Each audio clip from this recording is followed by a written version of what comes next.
In the beginning, there was the Word. The spoken word, that is. This word, the written word, didn't come along for countless generations.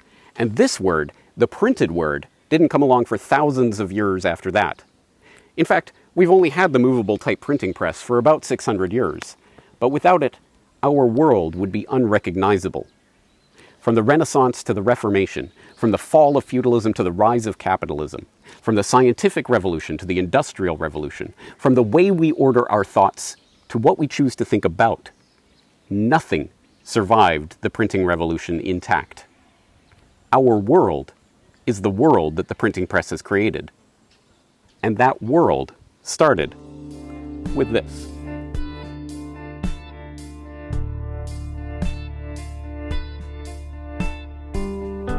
Media.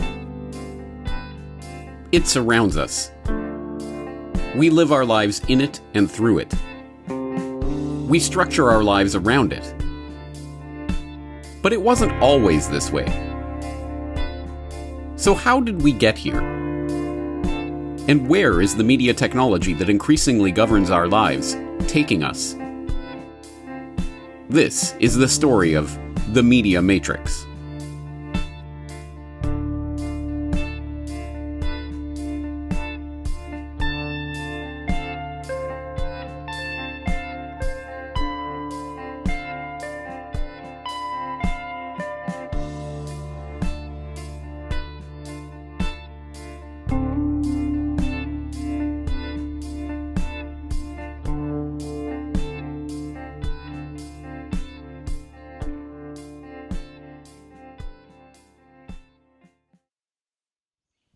You see, in the Middle Ages, mirrors, especially curved mirrors, were fiendishly difficult to make.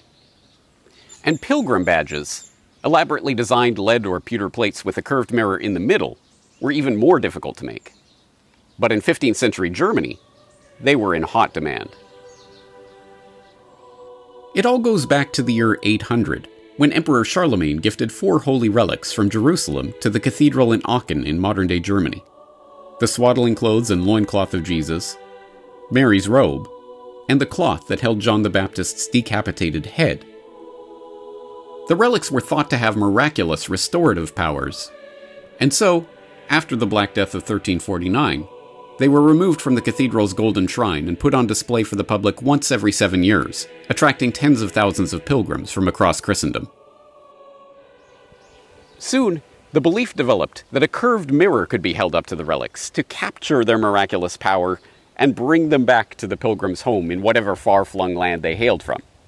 Now, the mirror was not a mirror like the ones we're used to today.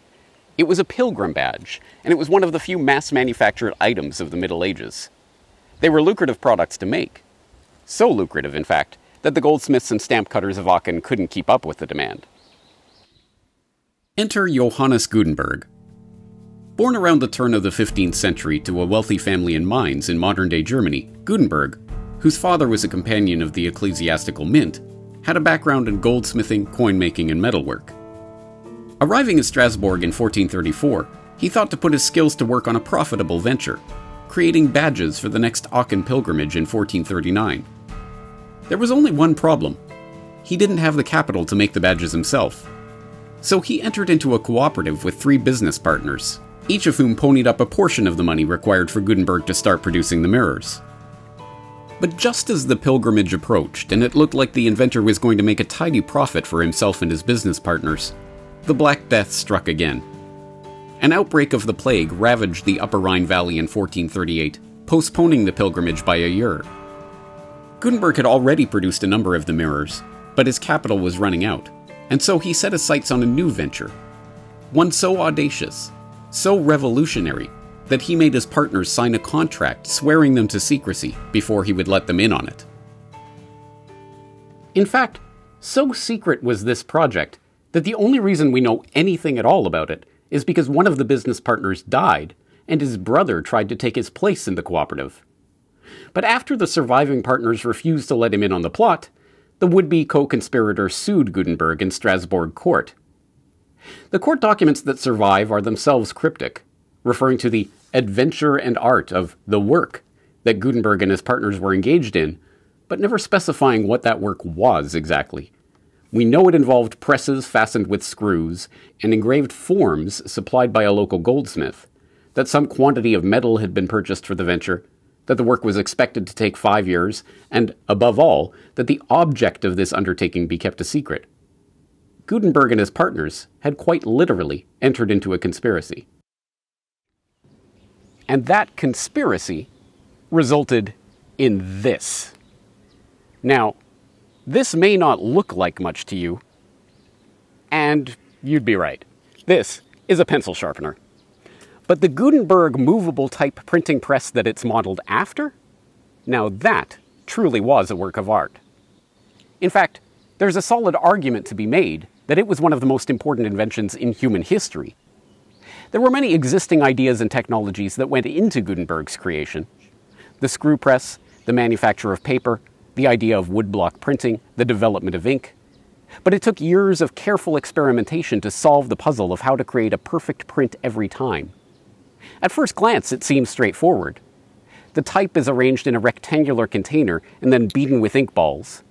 The paper is placed in a leather-covered frame called a tympan and covered by a frisket. The tympan is then laid onto the type and fed into a screw press, which is turned to press the type onto the paper. Simple, right? Hardly. In fact, every part of the printing process involved years of laborious experimentation. Finding the right paper to print on, finding the right moisture levels for the paper to absorb the ink, finding the right way to dry the paper, finding an ink that wouldn't run off the metal type, finding the right alloy for casting the type, and on and on and on. Each problem tested the limits of medieval technology and the limits of Gutenberg's own skill and ingenuity. And the result was nothing short of a revolution. How so? Well, here, look at this manuscript. What do you see? If you lived before Gutenberg, you saw a page of text, a totality, a clump of information. But Gutenberg saw something different. His core insight was that a page of text was not a thing in itself, but a collection of letters that could be broken apart and rearranged into any other collection of letters. From that deceptively simple observation came this, the printed page, mechanically produced, perfectly identical characters that could be arranged into any configuration the printer desires to create any text imaginable. And that insight birthed the modern world. It birthed the era of mass communication. Pre-Gutenberg, there were no books, no pamphlets, no newspapers. In fact, in the 50 years before Gutenberg, all the scribes in all of Europe struggled to produce 20,000 laboriously hand-copied manuscripts. In the 50 years after Gutenberg, the printers that sprung up around the continent churned out 12 million printed books. It birthed mass manufacture. Beyond pilgrim badges, there were very few mass-produced items in medieval life. Clothes, tools, shelter, manuscripts, everything was handmade. The book accustomed the medieval mind to the idea of identical, mechanically produced objects, and the printing press, with its mechanically perfect type, prefigured the advances of industrial production. It birthed the scientific revolution. The widespread publication of data, the collection of knowledge in widely available reference books, the ability to exactly reproduce illustrations, things that we take completely for granted today, were a revelation when they appeared in the 15th century, and created the conditions for the rise of the empirical method.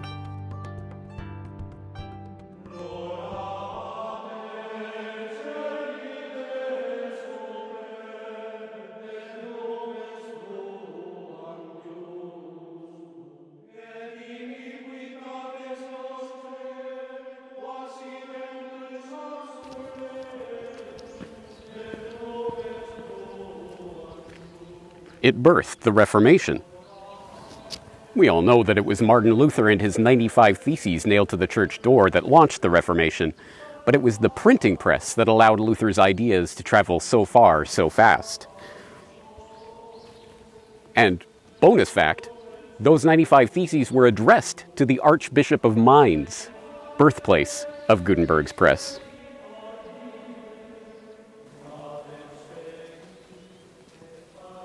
The printing press even birthed the nation-state. How would you describe the impact of the invention of the printing press? Give us some instances of what happened as a consequence of this. It created almost overnight, it created what we call a nationalism, what in fact, effect was a public. The old manuscript forms were not sufficiently powerful instruments of technology to create publics in the sense that print was able to do. Unified, homogeneous reading publics. Everything that we prize in our Western world in matters of individualism, separatism, and of unique point of view, private judgment, all those factors are highly favored by the printed word and not really favored by other forms of culture like radio or earlier even by manuscript. But this stepping up of the fragmented, the private, the individual, the private judgment, the point of view, all, in fact, our whole vocabularies underwent huge change with the arrival of such technology. Yes.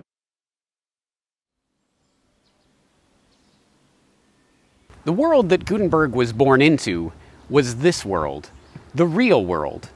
If you learned anything at all about this world, you probably learned it from direct experience, or at least from someone who had that experience. But the world that Gutenberg left behind was a world of mass communication. Books were no longer a rare and valuable thing, and it was increasingly likely that your information about the world came from someone you never met, someone who may have been long dead. The movable type printing press didn't just change the way people communicated, it changed what they communicated about. In a very real sense, the printing press invented the news. Before Gutenberg, the news was whatever you managed to gather from your neighbors, what you learned from travelers passing through your village, what you heard the town crier yelling through the streets, or, at best, what you yourself read in the occasional proclamation or edict from the authorities. But after the printing press, the news was for the first time collected, organized, printed on a regular basis, and distributed far and wide. In 1605, the world's first newspaper was published in Strasbourg, the same city where Gutenberg was making his mirrors for the Aachen pilgrimage a century and a half prior. And soon everyone and their dog was printing a newsletter, or a pamphlet, or a newspaper, or a tract, and these ideas were spreading around the world like they never had before. For the first time, someone could be reading the same news as someone in the next town over. Or someone on the other side of the planet. At the exact same time. The printing press united people like never before, and the result was an explosion in the spread of ideas, the likes of which would not be experienced again for centuries. But not everyone was excited about this free flow of information. Entrenched power structures of medieval society, the crown, the church, the feudal lords, had persisted for centuries by controlling information and suppressing dissent. But as the barriers to new ideas collapsed, so did the old feudal order. It's no surprise, then, that wherever the printing press traveled, wherever this new cadre of printers and booksellers set up shop, the censors were not far behind. When Lutheran books began appearing in England in 1520, Cardinal Wolsey was quick to declare that anyone caught with the texts would be subject to heresy laws. Not to be outdone, King Henry VIII's proclamation prohibiting erroneous books and Bible translations of 1530 afforded him the power to try readers of these blasphemous and pestiferous books in his own dreaded Star Chamber. Parliament dissolved the Star Chamber in 1641, but they weren't about to give up censorship of the press. They just wanted to take the power for themselves, and that's exactly what they did. The Licensing Order of 1643 outlawed the printing, binding, or sale of books except by persons licensed under authority of Parliament. This prompted John Milton to write the Areopagitica, still recognized today as one of the most influential and passionate defenses of freedom of speech in history. Who kills a man kills a reasonable creature, God's image. But he who destroys a good book kills reason itself, kills the image of God, as it were in the eye. But even the loftiest language of Milton had little effect in swaying the censors.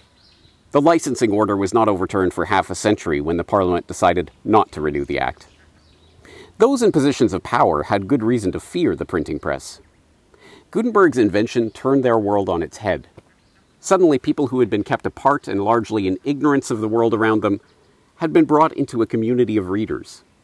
A gigantic societal conversation began, empowering radicals who sought to overturn the order that had existed for centuries, and helping them to spread their dangerous new ideas faster and farther than they ever could have with pen and paper.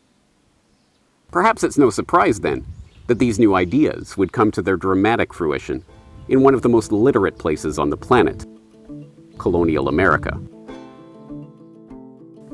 By the end of the 18th century, literacy rates in the colonies was upwards of 90%, and there were 180 newspapers being published on the eastern seaboard, twice as many as in England, a country with twice the population.